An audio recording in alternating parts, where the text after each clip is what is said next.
Guys, look at the profile of this classic 1989 KX250.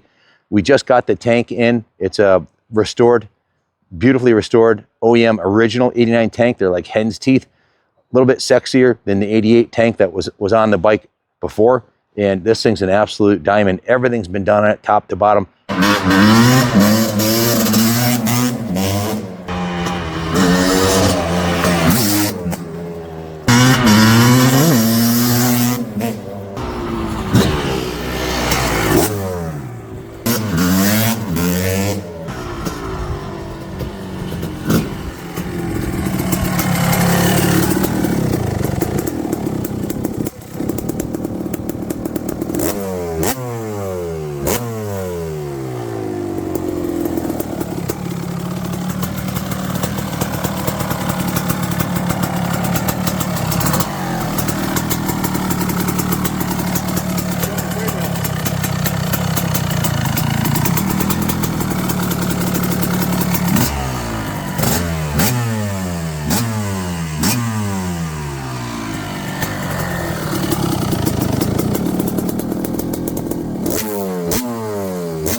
What's happening, fellas? You're looking at the nicest 89 KX250 we've ever had through the shop here since we started 2011 here. This one's an absolute diamond. The attention to detail on this is second to none. We did a full frame up restoration on this. That took a couple months to do. We started off stripping it right down to the frame. The frame was sent out and powder coated, sandblasted and powder coated the original Kawasaki green color, which is better than paint. It'll definitely last longer. Costs a little bit more. It's $250 to have a frame powder coated. We also, plus the sub frame was done also. And then we start from there. I'll start with the heart of the beast, the engine. Completely rebuilt from the crank up. The engine, we started with a really nice set of engine cases and frame. The frame rails are mint on this, as you can see in the video. When we did the video outside, the bottom of the frame rail is absolutely pristine, and so aren't the engine cases. That's where you want to start. So we split the engine cases. Those were vapor blasted. The crank was trued and rebuilt with new, the OEM crank was rebuilt with new crank seals and new crank bearings, both on the bottom end and the top end bearing. The cylinder has a new sleeve installed with a new Wiseco piston, new top end bearing, new wrist pin, circlip, and rings. The base gasket, head gasket are new. All the seals are new. The countershaft seal, the shifter seal, the kicker seal. The clutch is brand new. All the hardware on the entire engine was vapor blasted. The exterior, you can see the cylinder looks brand new. That's good. It was vapor blasted. The carburetor was rebuilt with new jets. The airbox was reconditioned with a brand new air filter. The intake boot is brand new. The reeds are brand new. So the whole intake side of the engine was completely redone. The fuel petcock's new, the fuel line's new. Guys, look at the profile of this classic 1989 KX250. We just got the tank in. It's a restored, beautifully restored OEM original 89 tank. They're like hen's teeth, a little bit sexier than the 88 tank that was on the bike before. And this thing's an absolute diamond. Everything's been done on it, top to bottom. The exhaust system is a brand new. We ordered directly from DG. It was $421 plus shipping just for the pipe. They're kind of pricey, but they work awesome. The silencer, as you can see, was given a full restoration with the exterior of it sanded and polished like chrome. So the entire engine, powertrain, everything's brand new on it. The shifter is new. The clutch cable is new. The throttle cable is new. The radiator and cooling system was completely gone through. The radiators were restored and repainted. You can see it has these really nice blue GPI silicone hoses. All new hardware on the entire engine. I don't think there's any bolts on the engine that weren't replaced with new. Both the head bolts and the cylinder bolts, the intake bolts, the clutch cover bolts, everything's brand new. The cooling system was rebuilt. The water pump was rebuilt. The radiators were restored, and all new hoses. So it's essentially like pulling a bike right out of the crate in 1989. The engine's as good as it's going to get. The frame is better than new because it was powder coated. And all the bearings on the entire motorcycle between the engine and the frame were redone. The steering head bearings are brand new. The swing arm bearings are brand new. The shock linkage and bearings are new. The wheel bearings are brand new. So all of the bearings, there's not a single bearing on the bike that wasn't replaced with new. The forks were rebuilt and polished. New seals, new springs, new oil. The fork boots are brand new. The wheel sets are brand new also. Those are the original hubs. They were dismantled. New Buchanan spokes were laced to the Kawasaki XL Gold rims with a new blue rim locks, new blue valve cover, new tube, new rim strip, new wheel bearings, a new brake rotor. In the original factory hub was vapor blasted, so it looks brand new. So the wheel set in the front is brand new. The brakes are brand new. The caliper is completely rebuilt. All new components, new pads. The master cylinder was rebuilt, so the whole brake system on the front is brand new. The front fender is new. The front number plate has been replaced, and then we upgraded the whole control set here with new Renthal bar risers in black, new Renthal twin wall bars in blue, new Renthal crossbar pad, new ODI grips, new levers and perch with the quick adjust clutch perch, new kill switch, new throttle housing with a new ODI grip, and the master cylinder, as I said, was rebuilt with a new front brake lever and new clutch lever. So everything from here up is new. The gas cap is new, as is the breather valve on the gas cap. The original tank was sanded and polished. It's like an 8-step process that takes hours to do to get it to look this nice. The radiator shrouds are brand new reproductions, as are the graphics on the radiator shrouds. The seat is brand new with a new seat cover, new seat foam, rear fenders new. Side number plates are new. All the hardware, as you can see, for mounting everything on the motorcycle is new. Rear wheel was given the same treatment, completely dismantled. The only component on the rear wheel that isn't new is the hub. The original hub was in mint shape. That was restored, vapor blasted, and then laced up to a set of Buchanan spokes to the Kawasaki XL rims with a matching blue rear rim lock, new tube, new blue valve stem cover, and of course the new Dunlop Sports D952 rear tire, tube, and rim strip.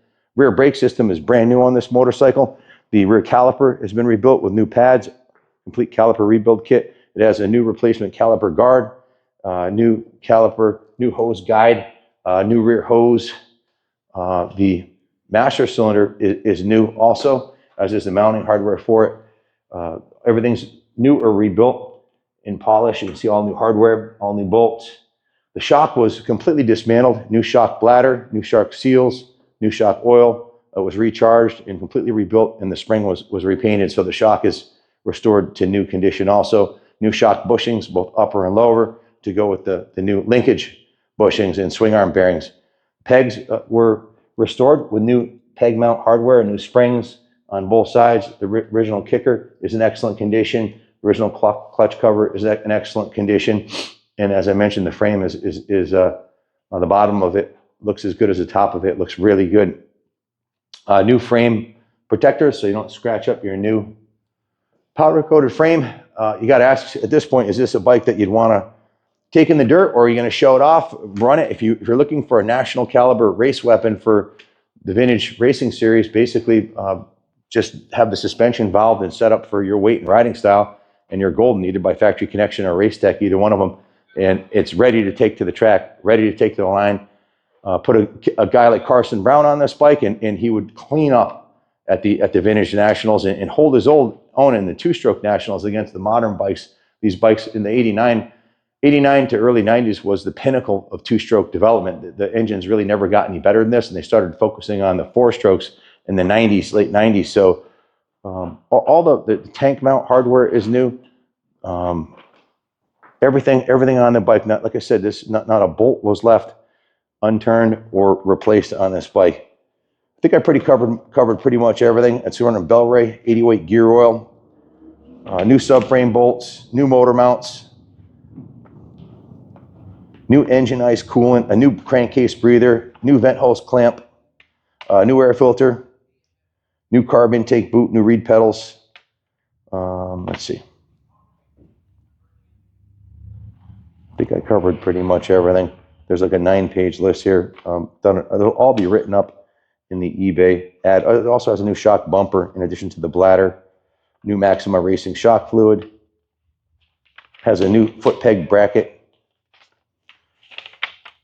new crossbar pad.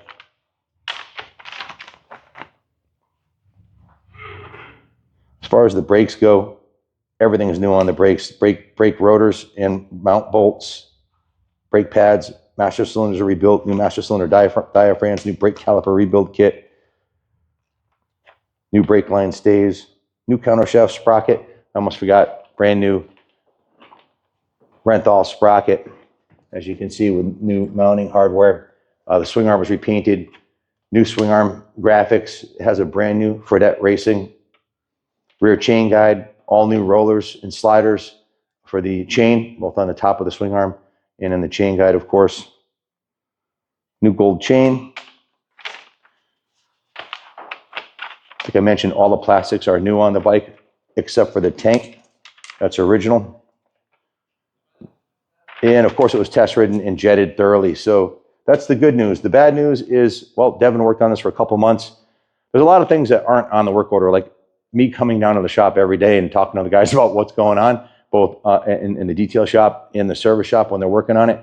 So for the whole 2 months, I walk down every single day when they're working on it and ask them where they're at and do they need any parts and can I help? And so my time's not figured into this, nor is the time figured into driving to the powder coating place, which is 45 minutes away, talking to the guy, dropping it off and picking it up. That's roughly, figure 45 minutes each way. It's 4 hours just in travel time for the powder coating. We have a local guy that we were using, but we have a new guy that's 45 minutes away that does spectacular work. So we've been having him do it. So yeah, complete cases up, comprehensive restoration to brand new showroom condition, ready to race, and a lot of nice upgraded parts on here that have gone over. So we've got it written up as 60 hours labor, which is a conservative amount of hours, considering, it doesn't include ordering the parts, picking up the parts, running the stuff back and forth. It's a lot of work. So 60 hours of labor at $150 an hour is a $9,000 service ticket, and we've got $4,307 in parts. So the total comes at $13,307. If you add sales tax on it, it's $14,152. So it's almost twice what you could buy a new four-stroke for, but there's only one 1989 KX250 this nice for sale online today. This is it. You just don't see bikes like this come up very often, and if you do, they're usually gone in short order. So we're going to have a reserve on this for the auction that's less than the $13,307 plus the cost of this bike. I bought this bike from a friend in North Carolina, Reggie, who had a collection of vintage Japanese bikes. I bought a whole truckload of bikes. I think it was more than a truckload. James couldn't fit them all in the truck about a year ago on our way back from Daytona. So not this year, the previous year. So we've had the bike about a year, probably 3 or 4 months between the initial dismantling and when it came back together. So there was a cost of the bike. There was a cost of shipping it from Florida on top of the $13,000 work order with 60 hours of labor. If you can find a shop that can do this quality work for less than $150 an hour, well, you found a needle in a haystack. There aren't really any shops out here in the Northeast that do this kind of work that would even take a project on like this, because it's not for the faint of heart. It's a big project and it takes a lot of time. Labor of love for sure. We're surrounded by a museum full of classics here, just like this. 75% of them in the building were restored by us. So, and this one was done with no expense spared. We don't go into these projects going, geez, can we cut a couple corners somewhere? Because once you rip this thing down to the frame and powder coat of the frame, everything has to be perfect or it sticks out like a sore thumb. So every freaking nut and bolt on the bike has been addressed. And what's the point of doing it if you're going to half step it? Half steps will avail you nothing. This one was done right. And it would probably take you, the average guy at home, maybe a year of nights and weekends of doing this. And you'd have to send the suspension out, unless you knew how to restore suspension. You'd have to send the powder coating. You have to send that crank out to be done. You'd be shipping stuff. You'd be like a UPS store, shipping stuff back and forth. You'd be good friends with the UPS guy. And would it even come out this nice? Because it's not just one tech that works on this. The whole shop gets involved. The lead tech that worked on this, Devin, his attention to detail is a 10, and his bench is right next to Wizard's. So they work together on it, on all these projects, both on the jetting, the final fit and finish. They're test ridden by at least 2 techs, and then I test ride them.